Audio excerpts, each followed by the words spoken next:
L'espace Solidarité Insertion, c'est le premier accueil sur le parcours de rue des personnes qu'on reçoit, c'est-à-dire qu'elles sont ici, elles sont en situation de rue, elles viennent se reposer la journée ici. En se reposant, elles accèdent aussi à leur démarche pour être amenées à être hébergées de manière durable et avoir commencé leur démarche administrative pour s'inscrire et s'intégrer dans la société française. C'est le côté bienvenue en France, quoi. On va vous aider, madame, vous avez toute votre place, mais il va falloir vous battre pour ça.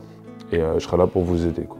L'espace Solidarité Insertion est né il y a 2 ans à peu près. C'était un projet de la société philanthropique qui tenait à cœur de s'occuper des femmes en situation d'errance et de grande précarité. Nous proposons un accompagnement éducatif et administratif pour essayer de débloquer leur situation et de leur permettre d'aller vers des hébergements qui est quand même la meilleure solution pour elles. Quand ils sont arrivés ici, ils sont bien accueillants, tout, c'est bien passé.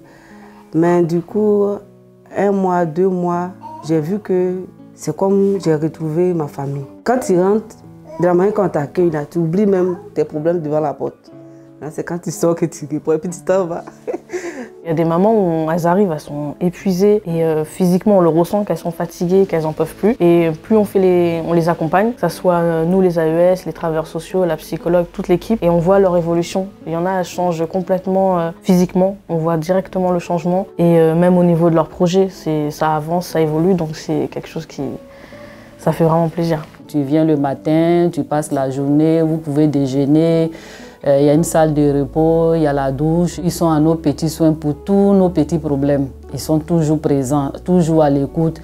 Même quelquefois, on n'ose pas demander, mais eux, déjà, comme ils nous connaissent un peu, déjà, ils arrivent à savoir qu'il y a quelque chose qui ne va pas. Ils m'ont adopté, ils sont très gentils. Et nos problèmes, je ne sais pas, ça devient une affaire personnelle pour eux. C'est-à-dire, je ne sais pas comment vous dire ça, mais c'est vraiment une affaire personnelle qu'ils se disent il faut que je l'aide, il faut que j'y arrive. Donc, comme on dit chez nous, ils mouillent le maillot pour nous, franchement. On essaie de prendre vraiment tout en charge dès le début, afin d'initier beaucoup de choses qui seront après repris ou pas. Mais que la personne, elle, a toutes les clés en main, parce que c'est des femmes qui sont tout à fait valides, conscientes. Là, on est des femmes qui juste savent pas où elles sont.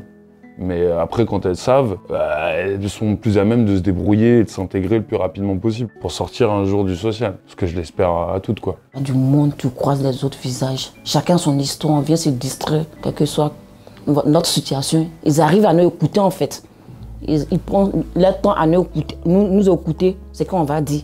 Ils m'ont donné la force de combattre, en fait. Ils m'ont donné la force, ils m'ont dit, maintenant, Touré, ça va aller, prends courage. C'est le courage.